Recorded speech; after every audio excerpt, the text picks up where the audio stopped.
Presented by Madhuga Music. Singing by Anil Yadav. लगन गम गम करै छै ससुरा जाइले छम छम करै छै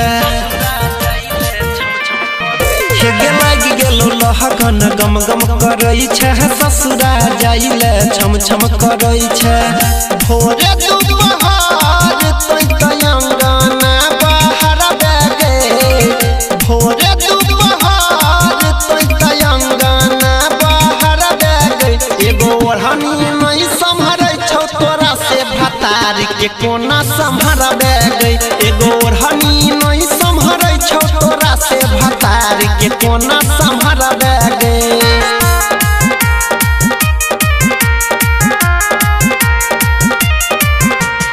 Music by Arnav Prakash.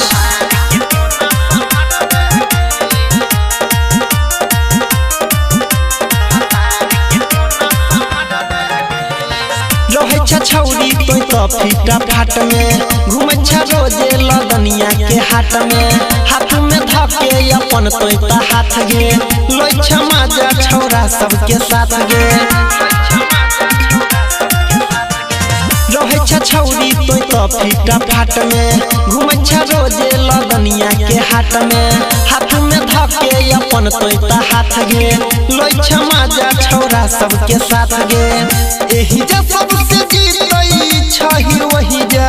जाके हरबे गे एही जे सबसे जीतई छही वही जा जाके हरबे गे एगो ओढ़नी नहीं संभरै छौ तोरा से भतार के कोना संभरबे गे एगो ओढ़नी नहीं संभरै छौ तोरा से भतार के कोना संभरबे गे।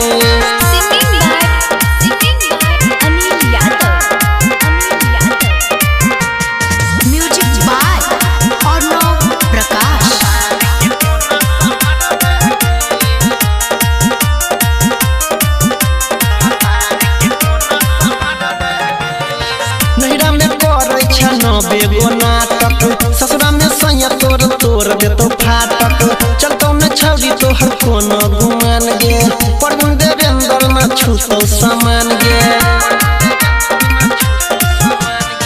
नहिरा में करै छ न बेगो नाटक ससुरा में सैया तोर तोर देतो फाटक चलतो न छौरी तोहर कोनो गुमान गे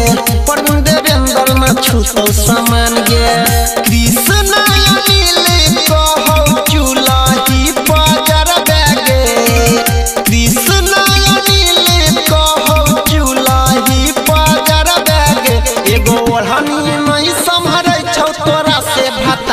के कोना संभरबे गई एगो ओढ़नी नहीं संभरै छौ तोरा से भतार के कोना संभरबे